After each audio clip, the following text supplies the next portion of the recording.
வணக்கங்க.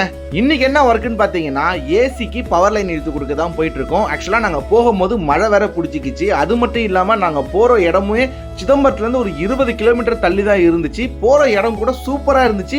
Google map போட்டு தான் போனோம். ஆனால் எங்களுக்கு கொஞ்சம் கன்ஃபியூஷனாக இருந்துச்சு. கஸ்டமர் சொன்ன இடம் வேறு மாதிரி இருக்குது, கூகுள் மேப்பில் இருக்கிறது வேறு மாதிரி இருந்துச்சு. ஒரு வழியாக கஸ்டமர் வீட்டை ரீச் பண்ணிட்டோங்க.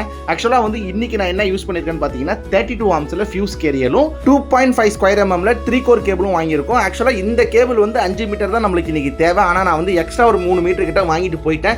ஏன்னு பார்த்தீங்கன்னா, கஸ்டமர் வீட்டிலேருந்து எலக்ட்ரிக்கல் ஷாப்புக்கு நம்ம ரிட்டன் 10 கிலோமீட்டர் கிட்ட வர மாதிரி இருக்கும். நான் கஸ்டமர் கிட்ட பிஃபோரே சொல்லிட்டேன், எனக்கு நீங்கள் உங்களுக்கு டிபியை ஒரு ஃபோட்டோவும் எந்த இடத்துல ஏசி மாட்ட போறீங்களோ அது எனக்கு ஒரு வீடியோவாக அப்படியே எனக்கு எடுத்து அனுப்பிவிடுங்கன்னு சொன்னேன். அதுக்கேற்ற மாதிரி கஸ்டமர் அனுப்பிவிட்டாங்க. நான் வரும்போது மெட்டீரியல் வாங்கிட்டு வந்துட்டேன். ஆக்சுவலாக இந்த ஏசி பாக்ஸ் ஷட்டர் டைப்பில் டிபி மாடல் இருந்துச்சு. எனக்கு ரொம்பவே பிடிச்சிருந்தது. இதோட ஆம்ஸ் ரேட்டிங் பார்த்தீங்கன்னா 25 ஆம்ஸ். வழக்கம் போல ஸ்பிளிட் லெவலை வச்சுட்டு மார்க் பண்ணி ட்ரில் பண்ணி இதை நம்ம ஃபிக்ஸ் பண்ணிட்டோம். கஸ்டமர் 1.5 டன் ஏசி வாங்கினதுனால 2.5 ஸ்கொயர் எம்எம் கேபிளே போதும் தான் நான் நினைக்கிறேன். ஆனால் சில நண்பர்கள் 4 ஸ்கொயர் எம்எம் போடலாமே அப்படின்னு கேட்கறதுக்கு கூட வாய்ப்பு இருக்கு. எனக்கு தெரிஞ்சு 1.5 டன்னுக்கு 2.5 போதும் தான் நான் நினைக்கிறேன். ஃபைனலாக எல்லாம் வரைக்கும் முடிச்சாச்சு.